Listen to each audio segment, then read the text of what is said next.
देश का number 1 channel Republic Bharat देख रहे हैं आप और गुड मॉर्निंग भारत में मैं हूं आप सबके साथ अनूप। खबरों की शुरुआत करते हैं और सबसे पहले बात 6 उन बड़ी खबरों की जिन पर आज दिन भर हमारी नजर रहने वाली है। कौन कौन सी वो बड़ी खबरें जिन पर हम आपको अपडेट देंगे ये हम आपको सबसे पहले बताते हैं। 6 तस्वीरें आपके टीवी स्क्रीन पर देखिए।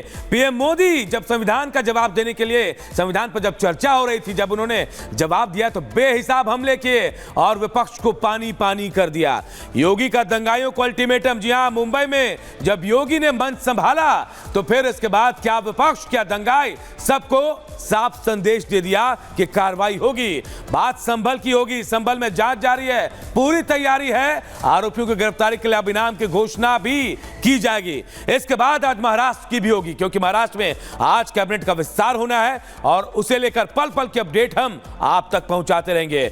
बिहार चुनाव की भी बात होगी क्योंकि अगले साल बिहार में विधानसभा का चुनाव होने, लेकिन आरजेडी ने बड़ा दांव खेल दिया। पिछले 2-3 बड़े चुनाव में जैसे आरजेडी ने दूसरे राज्यों में महिला सम्मान को जैसे योजना बनाकर पेश किया गया, वैसे अब तेजस्वी ने भी महिला सम्मान को लेकर योजना पेश की है। तो वहीं सहारनपुर की बात करेंगे जहां तालिबानी सजा 2 मुस्लिम युवकों को दी गई है।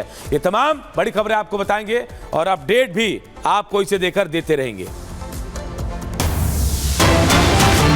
और एक और बड़ी खबर आपको बता देते हैं। जी हां, बड़ी खबर ये कि संसद का सत्र सोमवार तक के लिए स्थगित कर दिया गया है। जी हां, संविधान पर चर्चा हुई 2 दिन और कल जब चर्चा हुई उसके बाद सोमवार तक के लिए संविधान जो सत्र है उसे स्थगित कर दिया गया।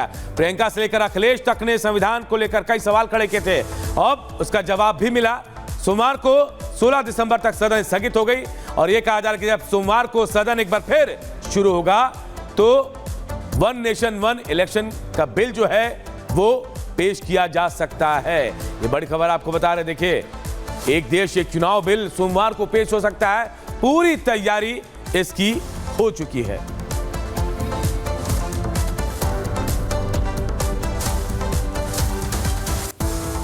और बात करते हैं सदन की, जहां पिछले 2 दिनों से सदन में संविधान को लेकर चर्चा हो रही थी।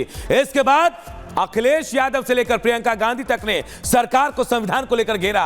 राहुल गांधी भी पीछे नहीं थे, लेकिन जब बारी प्रधानमंत्री नरेंद्र मोदी की आई और जब वो मैदान में आए तो बड़े बड़ों की बखियां उधेड़ कर रख दी। रिपोर्ट आप सबको दिखाते हैं।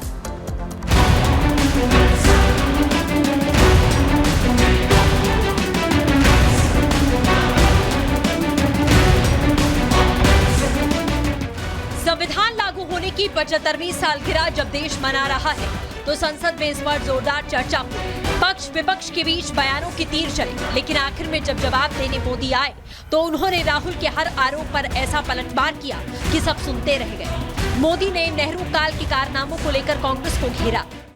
ये संविधान संशोधन करने का ऐसा खून कांग्रेस के मुंह लग गया कि समय समय पर वो संविधान का शिकार करती रही। करीब 6 दशक में 75 बार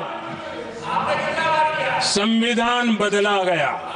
संसद संविधान के किसी भी आर्टिकल में जो मर्जी पड़े वो कर सकती है और अदालत उसकी तरफ देख भी नहीं सकती है। अदालत के सारे अधिकारों को छीन लिया गया था।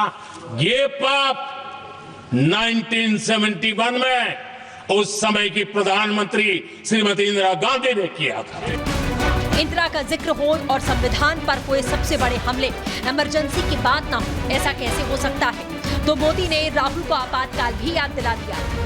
देश पर जुल्म तांडव चल रहा था। निर्दोष लोगों को जेलों में ठूस दिया जाता था, लाठियां बरताई जाती थी, कई लोग जेलों में मौत के शरण हो गए थे और एक निर्दयी सरकार संविधान को चूर चूर करती रही। अपने मन की चीजें जो संविधान सभा के अंदर नहीं करवा पाए वो उन्होंने पिछले दरवाजे से किया और वो भी चुनी हुई सरकार के वो प्रधानमंत्री नहीं थे, उन्होंने पाप किया था।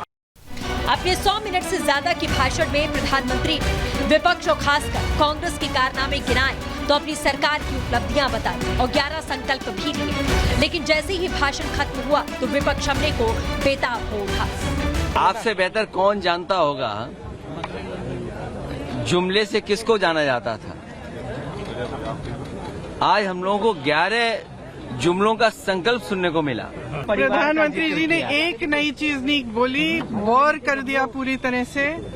मुझे बहुत दशकों बाद ये एहसास हुआ कि मैं वो जो स्कूल में जो मैथ का डबल पीरियड होता था ना, कि मैं उसमें बैठी हूँ। ऐतिहासिक भाषण, विपक्ष को सीखना चाहिए भाषण कैसे होता है, जब आप फील करते हैं, जब कथनी करनी में अंतर नहीं होता। प्रधानमंत्री जी की शालीनता की आज चर्चा हो रही है। 2 दिन लोकसभा में मोदी को संविधान विरोधी बताने की विपक्षी कोशिश नाकाम हो गई और राहुल के सारे आरोपों को मोदी ने 100 मिनट में धो डाला। Bureau report, Republic Bharat.